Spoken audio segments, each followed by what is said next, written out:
Good morning students.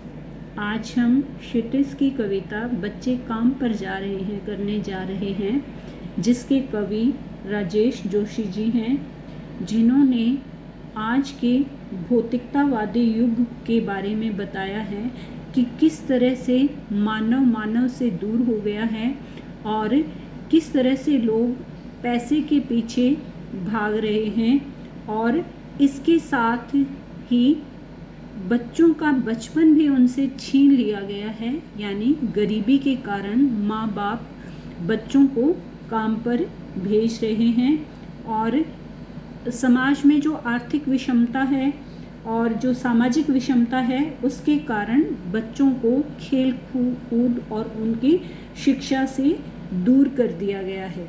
तो इस कविता में उन्होंने हमें छोटे बच्चों के बारे में बताया है कि किस तरह से उनका बचपन छीन लिया गया है और वे खेलने और पढ़ने की उम्र में कैसे वे काम पर जा रहे हैं। कोहरे से ढकी सड़क पर बच्चे काम पर जा रहे हैं, सुबह सुबह बच्चे काम पर जा रहे हैं।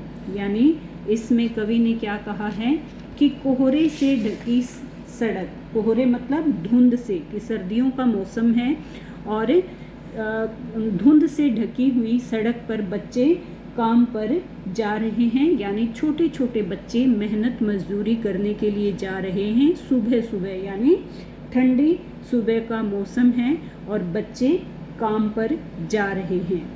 हमारे समय की सबसे भयानक पंक्ति है यह। भयानक पंक्ति मतलब बच्चे काम पर जा रहे हैं कि यह पंक्ति हमारे समय की, यानी इस समय की सबसे भयानक और दुखदायी पंक्ति है कि छोटे बच्चे पढ़ना लिखना छोड़कर मेहनत मजदूरी करने जा रहे हैं।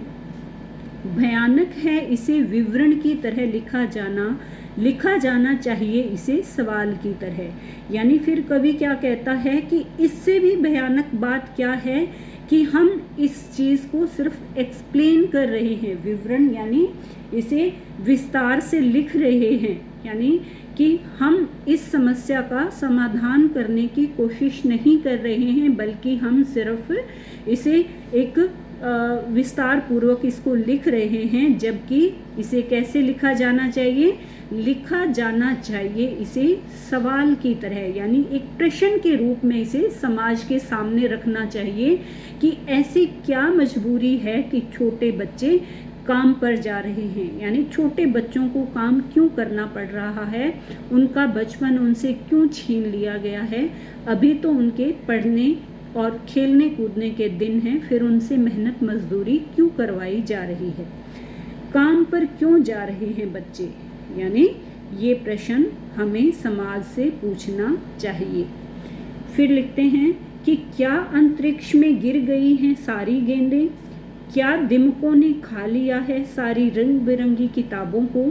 फिर कवि क्या कहता है कि कवि ये बात जानना चाहता है कि क्या बच्चों की सारी गेंदें, यानी बच्चे तो गेंद से खेलते हैं, तो कवि कहता है कि बच्चों की जो गेंदें हैं क्या वो सारी अंतरिक्ष में यानी ऊपर चली गई हैं, आकाश में कहीं खो गई हैं। क्या दिमकों ने खा लिया है सारी रंग बिरंगी किताबों को। फिर वो प्रश्न पूछता है कि क्या छोटे बच्चों की किताबों को दिमक खा गई है, या काले पहाड़ के नीचे दब गए हैं सारे खिलौने, कि क्या जिन बच्चों की खेलने कूदने की उम्र है और जो काम पर जा रहे हैं, क्या उन बच्चों के खिलौने काले पहाड़ के नीचे दब गए हैं, यानी वे टूट गए हैं। क्या किसी भूकंप में ढह गई सारी मदरसों की इमारतें, मदरसों की यानी स्कूलों की या विद्यालय की इमारतें, कि क्या जहाँ पर बच्चों को पढ़ना चाहिए, जहाँ बच्चों का विद्यालय है, कि क्या वो सारी इमारतें भूकंप के कारण गिर गई हैं जो बच्चों को काम पर जाना पड़ रहा है।